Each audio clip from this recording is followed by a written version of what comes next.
Hospital Huzurabad పట్టణంలో ఏకైక 24 గంటల వైద్య సేవలు అందించే ఆధునిక పిల్లల హాస్పిటల్. స్థలము కన్యకా పరమేశ్వరి గుడి ఎదురుగా Jammikunta road, Huzurabad.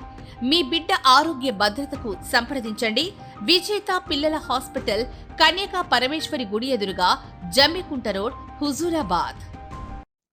Illanthakunta pipe line లీకేజీతో చెరువును తలపిస్తున్న హైస్కూల్ రహదారి.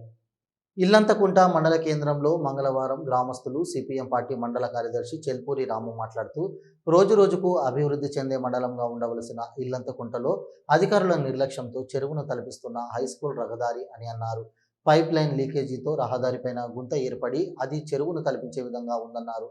ప్రజల ఆరోగ్యాలను పట్టించుకోవాల్సిన అధికారులు గాలికి వదిలేయడంతో ప్రజలు తాగే మంచినీరు లీకేజ్ల ద్వారా మురుగునీరుగా పైపుల ద్వారా రావడం జరుగుతుందని అన్నారు. మరియు నిత్యం ఈ రహదారి వెంబడి మండల ఉన్నతాధికారులు, విద్యార్థులు, గ్రామ ప్రజలు రాకపోకలు కొనసాగిస్తున్నారు.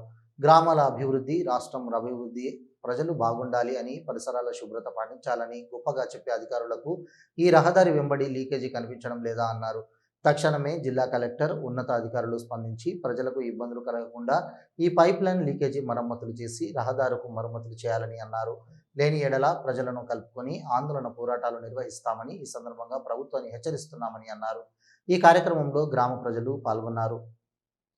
డ్యామేజ్ అయ్యి మాకు పురాతన కాలంలో అంటే 2 సంవత్సరాలు 3 సంవత్సరాల కింద టీఆర్ఎస్ గవర్నమెంట్లో సీసీ రోడ్లు పోశారు.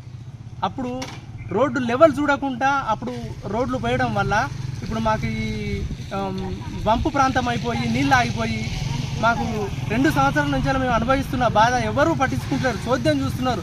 సర్పంచుల కాలం పోయింది, ఇప్పుడు సెక్రటరీ కాలం నడుస్తున్నది. మళ్ళీ రాబోయే గవర్నమెంట్ మేము ఇలా ప్రతి సంవత్సరం ఎదురు చూడాల్సిందే తప్ప మాకైతే ఏం కనిపిస్తలేదు, అభివృద్ధి అనేది కనిపిస్తలేదు. మరి గవర్నమెంట్ లోపమా, అధికారుల నిర్లక్ష్యమా, మరి మేము ఎవరిని కోరాలన్నా మాకు అర్థమైతలేదు. ఎవరైనా చూస్తున్నారు తప్ప మాకు దీని మీద రెస్పాండ్ అవ్వట్లేదు.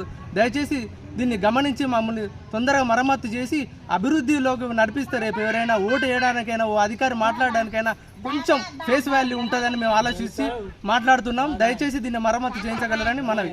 ఇప్పుడు ఇది రోడ్డు అని గ్రామంలో మెయిన్ రహదారి అన్నమాట. మెయిన్ రహదారి అని అంటే సుమారు 1000 మంది ఊర్లోకి రావడం పోవడం జరుగుతుంది. మరి గ్రామంలో ఇంత పెద్ద రోడ్డు ఉన్నప్పుడు దీనిలో మున్సిపాలిటీ పట్టించుకోకుండా ఇప్పుడు ఈ సముద్రం లాగా, ఈ చిన్న కోనేరు లాగా నీళ్లు ఎన్నో నెలల తరబడి ఉంటున్నాయంటే ఇలా కుక్కలు, పందులు, దోమలు, మిగతా మొత్తం అవన్నీ నివసించే ప్రాంతంలాగా మారిపోయింది తప్ప. ఇల్లంతకుంట మండల కేంద్రంలోని గ్రామం ఇది ఇల్లంతకుంట. ఇక్కడ అధికారులు దగ్గరలో ఇది 100 మీటర్లు అయితే MPDO office, MEO office, school ఉంది. ఇక్కడనే వందలాది మంది విద్యార్థులు రోజు పోయడం జరుగుతుంది. వర్షాలు లేకున్నా కానీ ఇన్ని వాటర్ ఇక్కడ నడి రోడ్డు మీద స్టోరేజ్ అయ్యి దోమలతోటి పక్కపొండి ఇళ్ళ రోగాల బారిన పడుతున్నారు. ఈ రోగాల బారిన ఈ దోమలతోటి పడడం వల్ల లక్షలాది రూపాయలు పక్కపొండి ఇళ్ళ హాస్పిటల్ ఖర్చులు జరుగుతున్నాయి.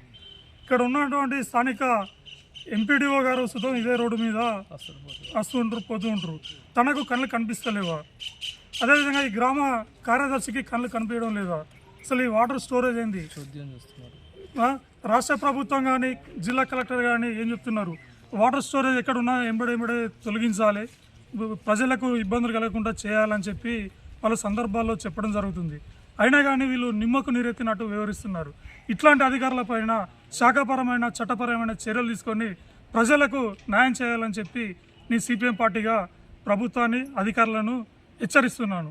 రోడ్డు సమీపంలో గవర్నమెంట్ ప్రాథమిక పాఠశాల ఉన్న రోడ్డులో సుమారు 200 మంది విద్యార్థులు కనీసం రోజు పొద్దుటి నుంచి స్కూల్ పోయే సమయంలో ఈ బురదలకి వెళ్ళి పోవడం జరుగుతుంది.